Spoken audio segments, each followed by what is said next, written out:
नमस्कार। आज के करंट अफेयर के साथ मैं हाजिर हूँ। आज के करंट अफेयर की जो 10 सवाल हम देखेंगे वो आज और कल की घटनाओं पर आधारित होंगे और इन सवालों के साथ साथ हम उन बातों का भी जिक्र यहाँ पर करते हैं जो आपको जानना ज़रूरी है। तो चलिए बिना किसी देरी के इसको शुरू करते हैं और लेते हैं पहला प्रश्न। हाल ही में राष्ट्रपति द्रौपदी मुर्मू द्वारा बस्तर पांडुंग महोत्सव का उद्घाटन कहाँ पर किया गया? अब अगर जरा सा भी आप जानते होंगे तो बस्तर ये कहाँ से रिलेटेड है? ये रिलेटेड है छत्तीसगढ़ से। कहाँ से रिलेटेड है? इसका संबंध है छत्तीसगढ़ से। तो अगर स्टेट पूछा जाएगा तब तो आप जान जाएंगे, इसीलिए स्टेट नहीं पूछा गया। यहाँ पर स्टेट की जगह पे क्या पूछा जा रहा है? यहाँ पर स्टेट की जगह पे आपसे पूछा जा रहा है स्थान। तो ये जगदलपुर हो जाएगा, इसका सही आंसर हो जाएगा ये जगदलपुर। ये 3 दिवसीय एक उत्सव चल रहा है और इस 3 दिवसीय उत्सव में वहां पर लाल बाग मैदान पड़ता है जगदलपुर में बस्तर पांडुंग महोत्सव का उद्घाटन किया गया है। आदिवासी संस्कृति, कला और उनकी प्राचीन विरासत को प्रदर्शित करने के लिए ये आयोजन किया गया है और जगदलपुर बस्तर जिले का प्रशासनिक मुख्यालय है और ये अपनी विशिष्ट गोंड, मारिया और मुरिया जनजातीय परंपराओं के लिए जाना जाता है। इस महोत्सव का आयोजन छत्तीसगढ़ सरकार के संस्कृति विभाग द्वारा जनजातीय पहचान को वैश्विक पटल पर लाने के उद्देश्य से किया गया है। और यहाँ पर आपको ध्यान रखना चाहिए, 1 मिनट, ये हस्तशिल्प, पारंपरिक नृत्य, जनजातीय व्यंजनों का विशेष प्रदर्शन किया गया और ये पर्यटन को बढ़ावा देगा। जैसे आप लोग कई बार सोचते हैं कि ये सारी चीज़ें क्यों की जाती हैं, तो हमेशा ध्यान रखो बच्चों कि ये इसलिए किया जाता है कि वहाँ के जो लोग हैं उनकी जो संस्कृति है, उनकी जो कला है, उनकी जो चाहे वो नृत्य की बात करें, चाहे उनके व्यंजन की बात करें, चाहे किसी भी चीज़ की, तो उसका प्रदर्शन वो कर पाते हैं और बाकी दुनिया को उससे कनेक्ट कर पाते हैं। अगला सवाल यहाँ पर देखिए, काफी बढ़िया सवाल है ये। हाल ही में सरकारी घोषणा के अनुसार कौन सी योजना एक नीतिगत पहल से विकसित होकर राष्ट्रीय आंदोलन बन गई है? इस किस घोषणा के बारे में ये बात कही गई है? तो ये जो घोषणा है पहले एक नीतिगत पहल थी लेकिन एक आंदोलन बन गई और ये है बेटी बचाओ बेटी पढ़ाओ। ये किसकी बात हो रही है? ये बात हो रही है बेटी बचाओ बेटी पढ़ाओ की। इसका सही ऑप्शन बी हो जाएगा।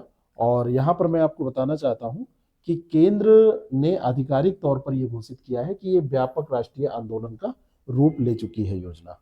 ठीक है, और ये 22 जनवरी 2015 को शुरू की गई थी। कब शुरू की गई थी? 22 जनवरी 2015 को इसको शुरू किया गया था। लिंगानुपात जो गिर रहा था और उसी के समाधान के लिए, महिला सशक्तिकरण के लिए एक ये कदम था। और वर्तमान में देखा जाए तो 2014-15 के 918 से सुधर कर अभी जो लिंगानुपात पहुंच गया है वो 929 पहुंच गया है। ठीक है, तो ये काफी बड़ी उपलब्धि है। माध्यमिक स्तर पर लड़कियों के GAR यानी कि ग्रॉस एनरोलमेंट रेशियो में भी उल्लेखनीय वृद्धि हुई है और ये 80.2 है। तो GER कितना है? ये जो पॉइंट मैं नोट कर रहा हूं इसको जरूर याद रखिएगा, 80.2% है। महिला एवं बाल विकास मंत्रालय के नेतृत्व में जन भागीदारी और सामाजिक व्यवहार परिवर्तन के मॉडल पर यह योजना चल रही है। अगला जो सवाल है उसको ध्यान से देखिए, काफी बढ़िया सवाल है और इसका जवाब दीजिए। सवाल है, केंद्रीय मंत्री शिवराज सिंह चौहान ने राष्ट्रव्यापी दलहन आत्मनिर्भरता मिशन का शुभारंभ कहां पर किया? किसने किया? केंद्रीय मंत्री शिवराज सिंह चौहान कृषि मंत्री हैं, इन्होंने किया है। कहां से किया है? तो एक सीहोर जगह पड़ते हैं। कहां पर? सीहोर। सीहोर कहां पड़ता है? ये मध्य प्रदेश में। ठीक है, तो वहीं पर खाद्य दलहन अनुसंधान केंद्र की भूमिका है इसमें और राष्ट्रीय स्तर पर दलहन आत्मनिर्भरता मिशन का शुभारंभ यहीं से किया गया है।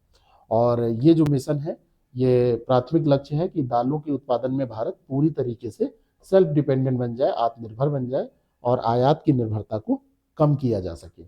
मिशन के तहत देश भर में 1000 आधुनिक दाल मिलों की स्थापना करने का प्रस्ताव रखा गया है ताकि मूल्य संवर्धन सुनिश्चित हो सके और क्लस्टर आधारित उत्पादन मॉडल और बीज ग्राम के विकास पर भी इसमें जोर दिया गया है ताकि उच्च गुणवत्ता वाले बीज भी उपलब्ध हो सके। मध्य प्रदेश वर्तमान में भारत का अग्रणी दाल उत्पादक राज्य है जो इस राष्ट्रीय मिशन के कार्यान्वयन के लिए एक महत्वपूर्ण केंद्र के रूप में चुना गया है। ध्यान रखिएगा, काफी बढ़िया ये सवाल है। अगला जो प्रश्न है, DPIIT की नई अधिसूचना के अनुसार डीप टेक, क्या कहा जा रहा है, डीप टेक, थोड़ा सा फॉन्ट छोटा है इसका इसलिए मैं बार बार बड़ा कर रहा हूँ, डीप टेक स्टार्टअप्स के लिए निगमन की तारीख से पात्रता अवधि बढ़ाकर कितनी कर दी गई है। ठीक है, पात्रता अवधि बढ़ाकर, पहले ये 10 वर्ष हुआ करती थी, ये जो अवधि है पहले ये 10 वर्ष हुआ करती थी और इसको 10 से बढ़ाकर अब कर दिया गया है 20 वर्ष, 10 से 20 वर्ष कर दिया गया है। मोस्ट इंपॉर्टेंट है, काफी बढ़िया प्रश्न है, ये ध्यान रखिएगा। तो जो DPIIT ने स्टार्टअप इंडिया कार्यक्रम के तहत डीप टेक स्टार्टअप के लिए पात्रता अवधि को बढ़ाया है, तो कितना कर दिया है, 20 वर्ष कर दिया है।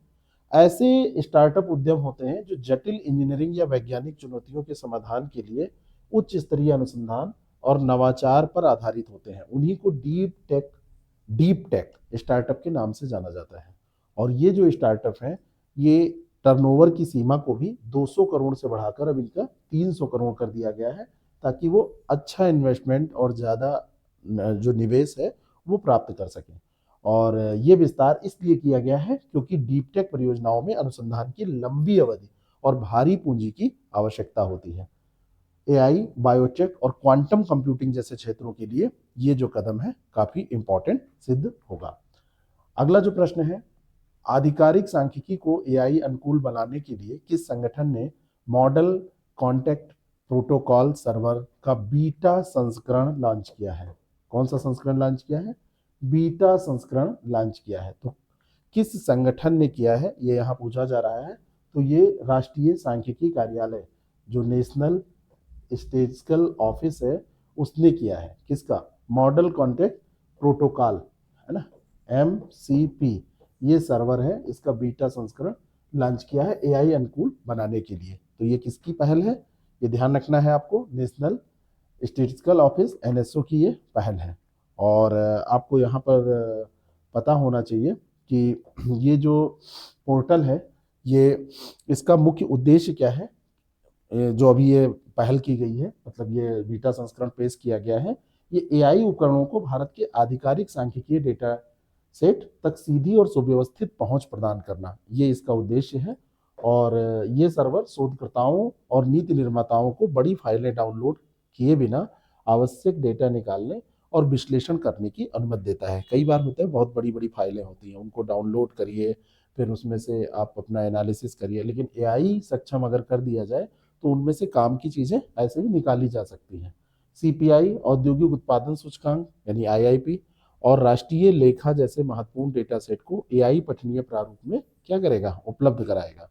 और ये पहल सांख्यिकी और कार्यक्रम कार्यान्वयन मंत्रालय के डिजिटल इंडिया और विकसित भारत विजन का भी क्या है, हिस्सा है। अगला जो प्रश्न है, हाल ही में जापान की पहली महिला प्रधानमंत्री के रूप में ऐतिहासिक चुनाव जीत किसने हासिल की है। बहुत ही बढ़िया प्रश्न है, बहुत ही मोस्ट इंपॉर्टेंट प्रश्न है। पहली महिला प्रधानमंत्री जापान की बनी है और इनका नाम है सनाए ताकाइची। इनका नाम क्या है, सनाए ताकाइची। और ये 2026 में अभी इन्होंने ये जीत हासिल की है, भारी बहुमत से जीत हासिल करके, और जापान में पहली महिला प्रधानमंत्री के तौर पर अपना नाम इन्होंने दर्ज कराया है। लिबरल डेमोक्रेटिक पार्टी की है, किसकी है, LDP की है। और जापानी संसद जो डाइट जिसको कहते हैं, कि निचले सदन में 465 में से 316 सीटों पर इन्होंने जीत जो है वो दर्ज की है, और ये महिला प्रधानमंत्री पहली बन गई है। आर्थिक नीतियों में कर कटौती और रक्षा खर्च में उल्लेखनीय वृद्धि शामिल है। और इनमें ताकाइची नॉमिक्स इनको कहा जाता है। इनका जो चुनावी एजेंडा था वो ताकाइची नॉमिक्स के नाम पर चला, कि हम आर्थिक नीतियां बहुत अच्छे से लागू करेंगे और कर कटौती करेंगे, रक्षा खर्च में बढ़ोतरी करेंगे।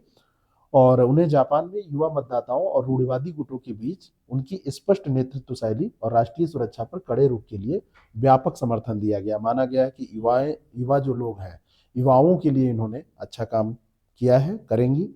और जापान के राजनीतिक इतिहास में पहली बार है कि किसी महिला ने सरकार के प्रमुख के रूप में इतने शक्तिशाली जनादेश के साथ सत्ता संभाली है। भारत से जरा तुलना करके देखिए, बाकी कोई देश कितना भी किसी भी क्षेत्र में आगे हो, लेकिन जब बात महिलाओं को आगे करने की आती है तो भारत में देखिए आज से कितने समय पहले इंदिरा गांधी जी जैसी प्रधानमंत्री बन चुकी, तो और उत्तर प्रदेश तो इस मामले में बहुत धनी रहा है, आपको पता है। 2026 राष्ट्रीय federation cup para throwball championship में किस राज्य की महिला टीम ने स्वर्ण पदक जीता है? तो ये एक छोटा सा प्रश्न है और इसका सही आंसर हो जाएगा झारखंड। कहाँ की टीम ने? झारखंड की महिला टीम ने ये जीता है। और राजस्थान के झुंझुनू में ये आयोजन हुआ था और इसमें पैरा थ्रोबॉल चैंपियनशिप 2026 में राजस्थान ने क्या, झारखंड ने क्या किया है?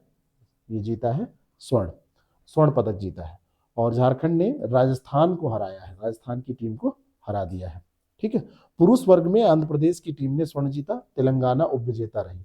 तो अगर मेल में पूछा जाएगा तो ये आंध्र प्रदेश और यहाँ पे तेलंगाना ये हारी है, और अगर फीमेल में पूछा जाएगा तो यहाँ पर झारखंड और यहाँ पर जो हारी है वो राजस्थान। बस इतना ध्यान रखना है। अगला जो प्रश्न है, 22वें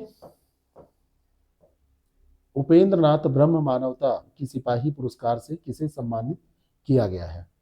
उपेंद्र नाथ ब्रह्म मानवता की सिपाही पुरस्कार से किसको सम्मानित किया गया है? तो ये जो पुरस्कार दिया गया है ये ग्यालसुम आसी दोरजी वांगमो वांगचुम, किसको दिया गया है? ये ग्यालुम आसी दोरजी वांगमो वांगचुम, इनको ये पुरस्कार दिया गया है। नाम काफी कठिन है और ये जो पुरस्कार दिया गया है वो किस लिए दिया गया है ये भी थोड़ा सा आपको ध्यान रखना है। ये भूटान की महारानी माँ है, इनको ये मानवतावादी सेवाओं के लिए दिया गया है। असम के कोकराझार में इनको सम्मानित किया गया है। उपेंद्र नाथ ब्रह्म ट्रस्ट द्वारा ऐसे व्यक्तियों को ये पुरस्कार दिया जाता है जिन्होंने मानवता और समाज कल्याण में अनुकरणीय योगदान दिया हो। ठीक है, इसलिए ये दिया जाता है। भूटान में तारायण फाउंडेशन की संस्थापक हैं ये महारानी माँ भूटान में, और ये तारायण फाउंडेशन चलाती है जो ग्रामीण समुदायों के उत्थान और सामाजिक आर्थिक विकास के लिए कार्य करता है। 2 लाख का नगद पुरस्कार, एक प्रशस्ति पत्र, बोडो संस्कृति का प्रतीक एरोनाई स्कार्फ, ये इनको, एरोनाई क्या होता है? एक स्कार्फ होता है, बोडो संस्कृति से ये रिलेटेड है। तो ये सब दिया गया है। और उपेंद्र नाथ ब्रह्म को बोडो समुदाय द्वारा सम्मान पूर्वक बोडोफा यानी कि बोडो पे पिता, बोडो के पिता, बोडोफो का मतलब बोडो के पिता, और ये पुरस्कार उनकी स्मृति में प्रतिवर्ष दिया जाता है। अगला जो प्रश्न है, ये कौन सा बैंक, यहाँ पर जो सवाल पूछा जा रहा है, कौन सा बैंक पूरी तरीके से डिजिटल विदेशी पोर्टफोलियो निवेशक लाइसेंस जारी करने वाला भारत का पहला कस्टोडियन बना है? डिजिटल विदेशी पोर्टफोलियो निवेशक एफपीआई लाइसेंस जारी करने वाला भारत का पहला कस्टोडियन बना है। तो ये जो बैंक है वो कोटक महिंद्रा बैंक है। कौन सा बैंक है? कोटक महिंद्रा बैंक है। काफ़ी बढ़िया ये सवाल है, आपसे ये सवाल पूछा जा सकता है। तो कोटक महिंद्रा बैंक ने सेबी के नए डिजिटल मानदंडों के तहत भारत का पहला पूर्णतः डिजिटल विदेशी पोर्टफोलियो निवेशक यानी कि एफपीआई लाइसेंस जारी किया है। एफपीआई लाइसेंस इसने जारी किया है और ये बैंक, याद रखिएगा, काफ़ी इम्पोर्टेंट है। और ये ऑनलाइन, पूरी तरीके से ऑनलाइन है और इलेक्ट्रॉनिक हस्ताक्षरों का उपयोग करता है। किसी भी भौतिक दस्तावेज की आवश्यकता समाप्त हो गई है इससे। सेबी ने जनवरी 2026 में विदेशी निवेशकों के लिए प्रवेश प्रक्रिया को सरल बनाने हेतु एकीकृत डिजिटल तंत्र को सक्षम किया है, यानी कि इंटीग्रेटेड डिजिटल प्लेटफॉर्म सेबी ने क्या किया है? बनाया है। और यह उपलब्धि भारत के पूंजी बाजार में विदेशी निवेश के प्रवाह को सुगम बनाने और ईज ऑफ डूइंग बिजनेस को बढ़ावा देने की दिशा में एक बड़ा कदम है। डिजिटल लाइसेंसिंग प्रणाली से एफपीआई पंजीकरण में लगने वाले समय में क्या हो जाएगा? कमी आ जाएगी और बाजार की तरलता और दक्षता इससे क्या हो जाएगी? बढ़ जाएगी। तो ये रहा आज का करंट अफेयर। और एक सवाल और है जो हम लोग देख लेते हैं। अगला सवाल ये है कि एयरबस ने हाल ही में किस विश्वविद्यालय में एरोस्पेस अध्ययन के लिए उत्कृष्टता केंद्र का उद्घाटन किया है? एयरबस कहाँ की कंपनी है? जरा सोचिएगा, बताइए। और इसने उत्कृष्टता केंद्र बनाया है किसी एक विश्वविद्यालय में। तो कौन सा विश्वविद्यालय है? तो ये बनाया है इसने गतिशक्ति विश्वविद्यालय। कहाँ पर बनाया है? गतिशक्ति विश्वविद्यालय में इन्होंने बनाया है। और वैश्विक एरोस्पेस में देखा जाए तो इसका बड़ा नाम है एयरबस का।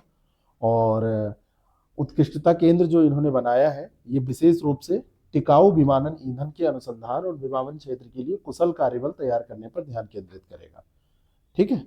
और एयरबस ने विश्वविद्यालय में एरो स्पेस शिक्षा को अकादमिक नेतृत्व प्रदान करने के लिए चेयर प्रोफेसर पद की भी स्थापना की है। क्या की है? चेयर प्रोफेसर पद की भी स्थापना की है।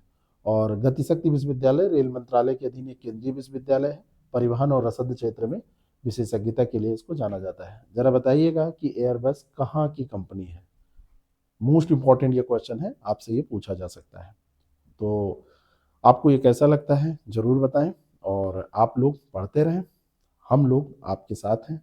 किसी भी दिक्कत के लिए, किसी भी समस्या के लिए, किसी भी सहायता के लिए हमसे आप संपर्क कर सकते हैं। Thank you so much.